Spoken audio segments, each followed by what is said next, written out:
Welcome to the first issue of videos for quantitative research methods in education at Hunter College in the doctoral program in instructional leadership. This first video is about introducing the problem in a proposal for research in quantitative, from a quantitative perspective in education. And we're going to start with defining the problem.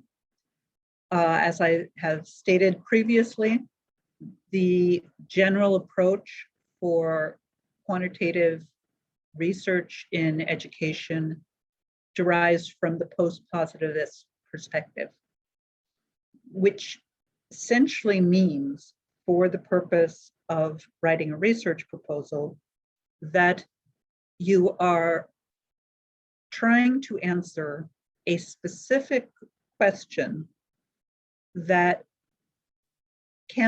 whose answer can be approximated using quantitative methods, measurement, a sample of a population that you have some rationale for claiming is representative,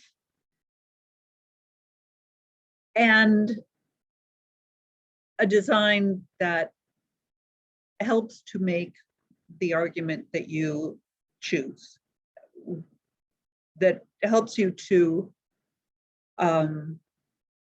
generalize from your specific sample to the broader population. As said before, the post-positivist approach is associated with the search for some general, if you don't want to call them truths,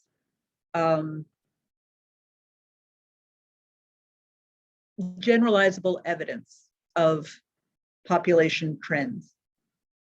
And since we're looking for that, we need to have a mechanism for relating what we see in individuals or groups to a broader context.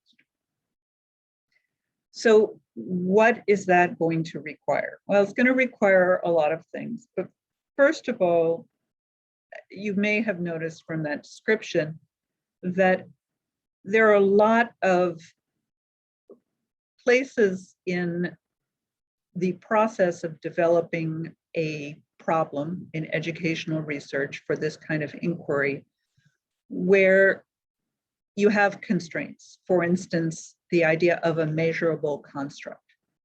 You can't just ask any question. You have to ask your questions in a way that the people of whom you ask the questions can be grouped, that their responses can be synthesized, and that you can make a claim that in other circumstances, the responses of other people would be similar. And that's not obviously the same, but similar. So this means that there are going to be constraints on the variety of questions that you can ask. And then we start to get into the idea of measurement. So what are you going to need? Some of the things you're going to need: a researchable problem that's of the right size. So first of all, it has to be important, and it has to be in need of a solution or an answer. I use problem here, which suggests you're looking for an answer. Many students in this program have more like a question that they are seeking an answer, not a problem to be solved, but a question to be answered. But there's a need for information about this problem, and in a program emphasizing practice such as yours, the need could be a local one. So it could be something that has been explored elsewhere, and it's important for the given time in history, changes in a local context, for whatever reason, to re-explore whether or not that solution path is really viable. But it needs to be something where there is a gap in what's currently known. As to importance, I just want to mention that it shouldn't be so important that it encompasses all problems in society or a really large. So the problem is social inequities. Yeah, and that needs to be solved, but that is comprised of thousands and thousands of problems. And what you are trying to do is to propose a problem or a solution yourself or an answer yourself. And if your problem is incredibly broad, you're never going to resolve upon a solution or an answer. So the problem, part of its need to be a focused problem is that it needs to be responsive to quantitative methods. So once we get into the intersection of thousands and thousands of problems, it certainly goes beyond our statistical capacity to understand all of them simultaneously. And I'd say it goes beyond our cognitive capacity or emotional capacity to understand all of them simultaneously. So you need that focus. And if you're going to use quantitative methods, as is required in this course, then the problem needs to be responsive to quantification. One of the things that means is that your variables that are at work in your construct have to be measurable. And we're going to spend time later in the semester on measurement, but just as a preview, you are going to have to propose that whatever you are trying to answer or improve, you need to have a way of measuring that phenomenon to determine whether it has improved or what it looks like under certain circumstances. So if you want to investigate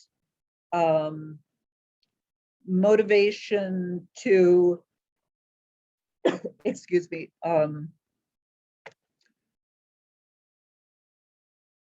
pursue running a marathon, whatever, then you have to have a way to measure motivation and motivation for a particular goal. Many motivation instruments, and there are many, many, many of them, and theories of motivation. Many of them are particular to a particular goal and can be modified. A general motivation instrument might be able to be modified for a specific one. But it has, your problem has to be something that you could ask people about their behaviors or their perceptions, or you could observe their behaviors and quantify them. Something that you could actually go and gather that information in a systematic, standardized way. And if you are planning to try to solve a solution for a particular sample in a particular experiment, then it has to be something that might potentially respond.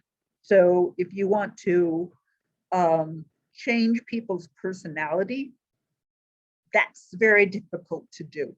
And I don't recommend you try to propose it because personality is extremely stable.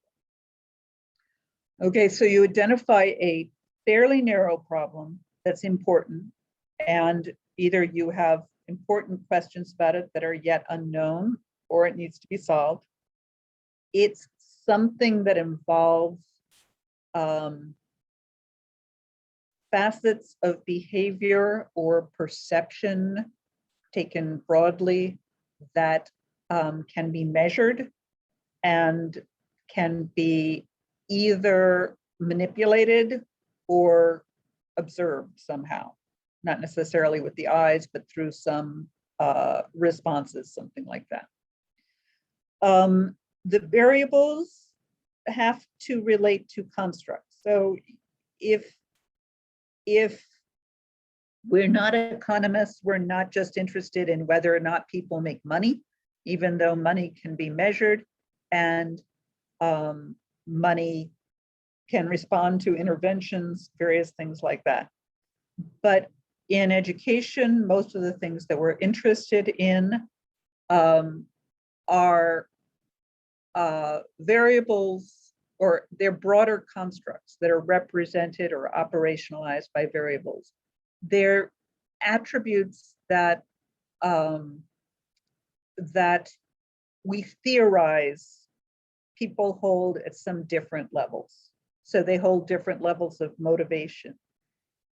Since you are going to be interested in constructs, then you have to understand the theories that constructs are embedded in.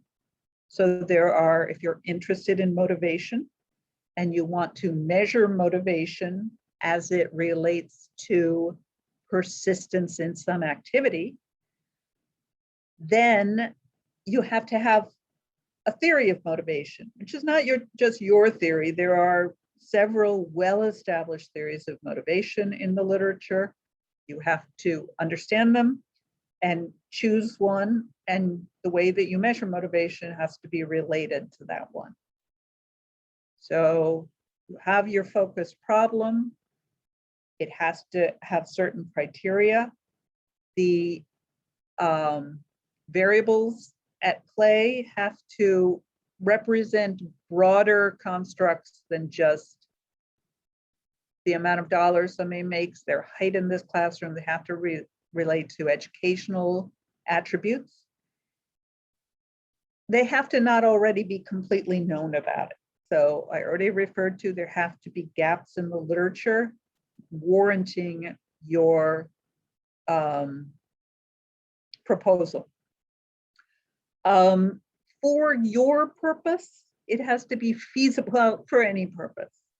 You write a grant proposal, you're going to be evaluated partly on whether your proposal is feasible. So can you access the population? How much is this research going to cost? Can it be completed in the time allotted? Currency means, is it a contemporary problem and a contemporary approach? You don't want to be resurrecting something that has been a dead end since 1968. And part of all of what I've said before is that the problem has to be associated, the variables have to be associated with existing instruments, other approaches to solving it. You're not creating something out of nothing. Once you start to find quantitative research and theoretical research that overlap, theoretical research that has been accompanied by empirical quantitative research in your area of interest, look at what instruments they're using, look at how they're trying to answer the similar problems, and don't try to do something that is brand new. There's a discipline and you're working within the discipline. Okay, so that's defining the problem. I've mentioned in some of your feedback, you want to be tight, okay? The entire introduction to the research proposal here should be no more than 2 pages. So tightness is of the essence. So where is that tightness going to go? Just to give you a sense of the context. You're going to lay out your introduction. Tight, tight, tight. What is the issue? Why do we care? What are the particular variables you're going to look like and the constructs that they represent? The constructs should come first. What are and the theory in which they're embedded. What don't we know about this? And generally speaking, what is the purpose of your study? Not the research questions in the introduction. The research questions come at the end of the literature review, the specific research questions. But the general posing of the questions, the purpose of this study is to do X and X and X in order to understand or Y or alleviate the problem of Z. So what it is, where it is, why you need to do this, what specifically you want to do. That's your introduction, 2 pages, boom, boom, boom, boom, maybe 4 or 5 paragraphs. You're going to follow that with a bunch of other stuff. Your literature review, your methods, your results, and your discussion. That's what the rest of the course is about. So that is the APA format. I'll go back to that in a minute. But the introduction is absolutely key. People have to, A, know what it is you want to do, and B, find it compelling enough to read further. Now, not everybody in every field is going to find it compelling, but somebody who cares about this field is going to go, oh, that's worth knowing. So professor that I worked with, very actually well-known guy, very influential guy, both as a statistician and as a theorist and as an empirical researcher. Had this idea that it was, you'll hear the elevator speech. He would never simplify to the idea of an elevator speech. But, is it something kind of a nerdy person who is interested in educational research would sit and listen to you talk about for 10 minutes and go, oh, that's kind of cool. And maybe even have some questions about it and want to follow up. So it is the hook. And basically what's written here is redundant with what I've said. But again, I'm just really trying to hone in for you at the cost of redundancy or repetitiveness. Tight. Read everything you wrote and think, what can I cut? What can I save for elsewhere? What do I need to say here? And by the way, there really shouldn't be any quotes, probably in your whole paper, definitely not in your introduction. Okay, your introduction is not for you to tell me what someone else has said at length. If somebody, I'll go back to this probably in the literature review section, but if somebody has coined a phrase, cite them and put it in quotation marks. Otherwise,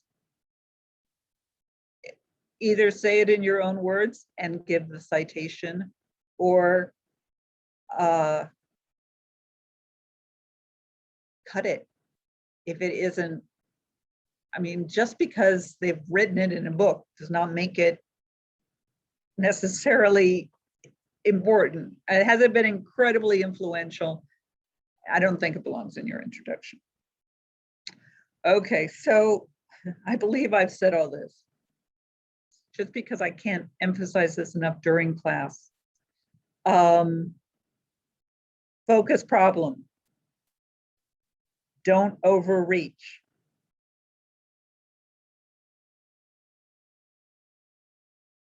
Theoretical lens. Some of you have been thinking about extremely big theoretical lenses. Critical race theory. What you want for doing a quantitative proposal is a chunk of that, a piece of it. Critical race theory looks at partly implicit bias. many things critical race theory involves, but perhaps implicit bias is one of its concerns. How about microaggression? No. Microaggressions. How about, well, how do you actually start to look at microaggressions? Well, you could stand on the corner and see if they're happening. That isn't really an education thing. You could observe a classroom and count occurrences. Well, you might have to stand in the classroom for a long time. You could ask people to report how many times they'd experienced them or witness them.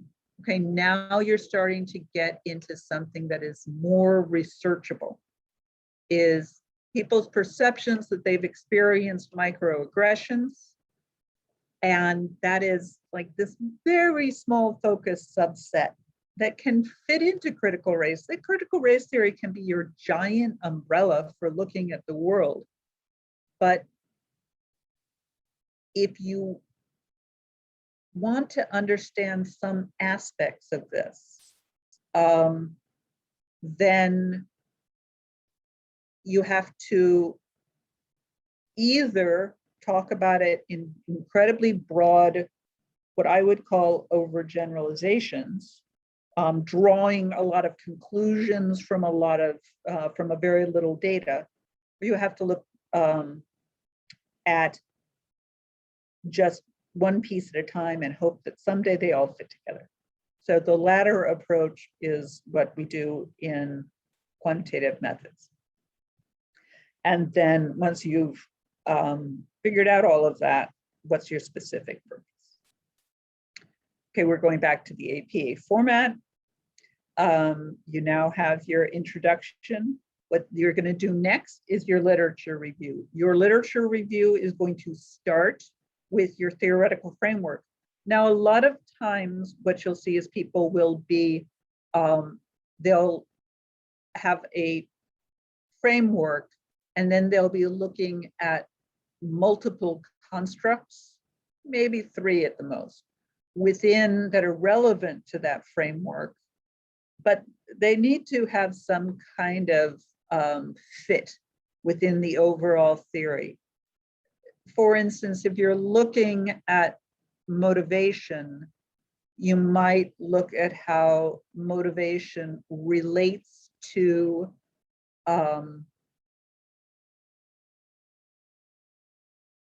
I'm trying to think, individual identity development. So our one motivation theory is expectancy value theory. You might think that students who, and one part of expectancy value theory is cost.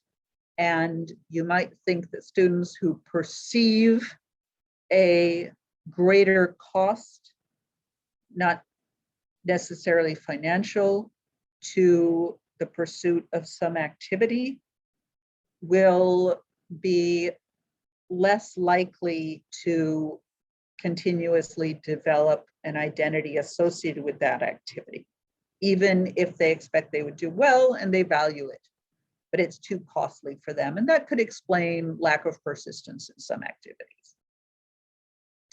And that section, first of all, what's the theory? Second, what's the empirical research? I advise a lot of what I call roadmaps.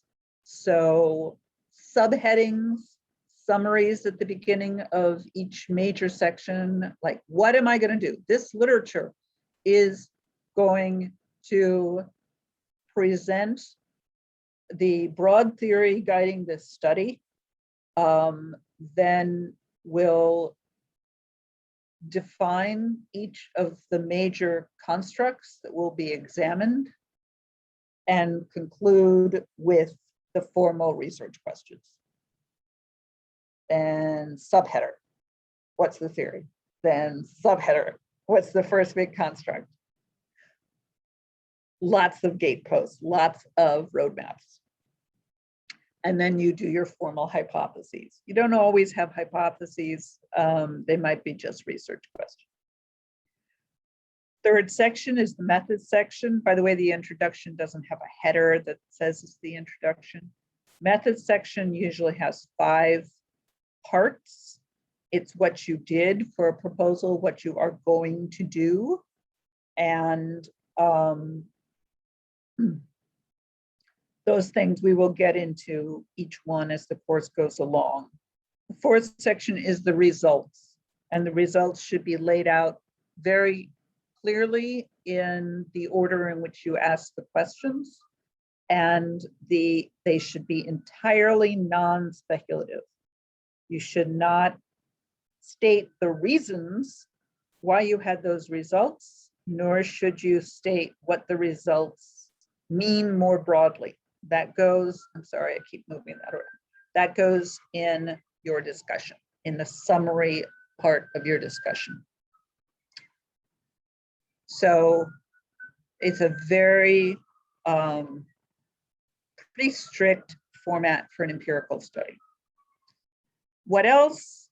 Be interesting if you can be. One of the things that I was told kind of after I dropped out of my graduate program in English literature, and then many years came back to do a graduate program in educational psychology, was don't bother with being interesting. I mean, don't just be boring. Just use roadmaps. Don't joke. Don't use 10 words when one will do. Don't use synonyms. If you find a word that defines what you're talking about, use that word over and over again. I don't want to get you to get out your thesaurus. You got a word, it's serviceable, it means what you want it to mean, use it. Every single time I read that word, I'm going to know what you're talking about because you defined it early. Be succinct. Okay, no more than, many journals nowadays won't publish something that's more than 6,000 words. Be orderly, clear, use roadmaps. Be honest. Say what in reporting, after you've completed something, say what you did, say what happened. Do not pretend that something happened that didn't happen, or pretend that something didn't happen that did. If you have people drop out of the study, people dropped out of the study.